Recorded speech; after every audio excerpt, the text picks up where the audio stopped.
Hey,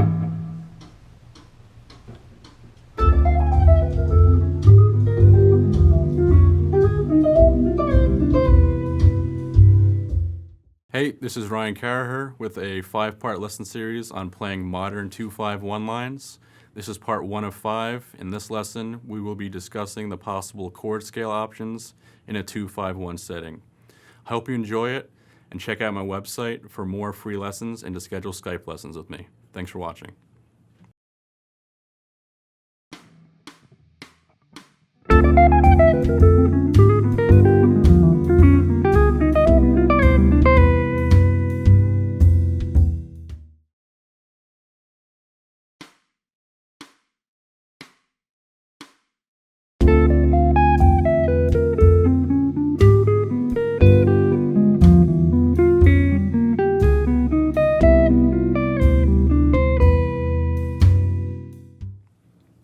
All right, so for line 1, in bar 1, we're soloing over a D minor 7, and we're using the typical chord scale choice here of D Dorian.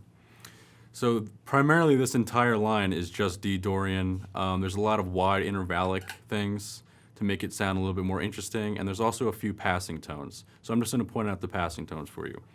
So in beat 1, the first passing tone we have is the last 16th note of beat 1, which is an A flat. That's resolving down to G.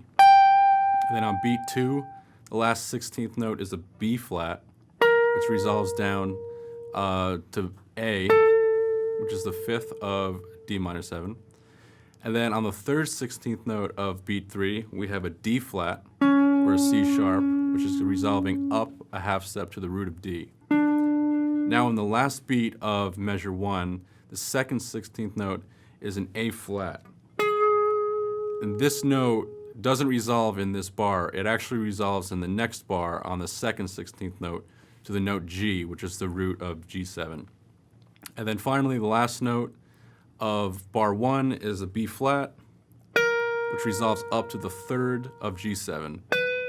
And now we're in bar 2. So over the G7, we're just using G altered, which you can also think of it as A flat melodic minor. So this scale gives you all of the altered tensions. So the only note in this bar that is not part of G altered is the E natural, which is the second 16th note of beat 2.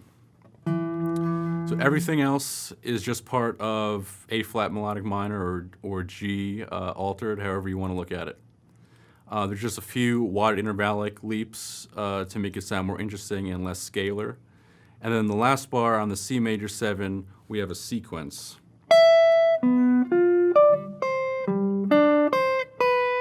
All diatonic to C Ionian or C major, and we're ending on the 7th of the chord.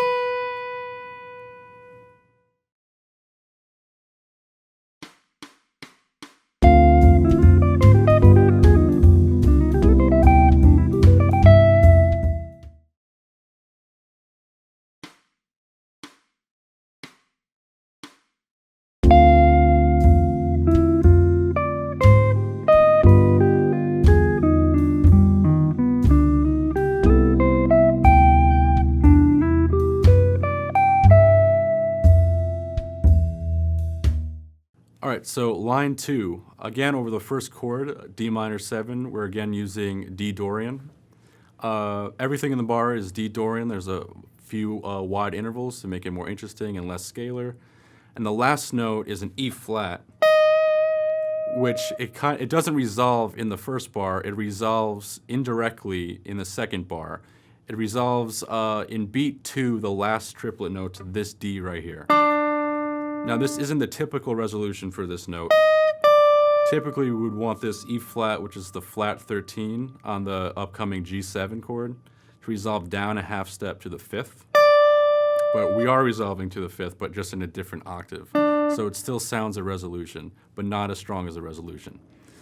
So the first two bars of the first two beats, of G7 are G altered scale again, or you could think about it as A flat melodic minor.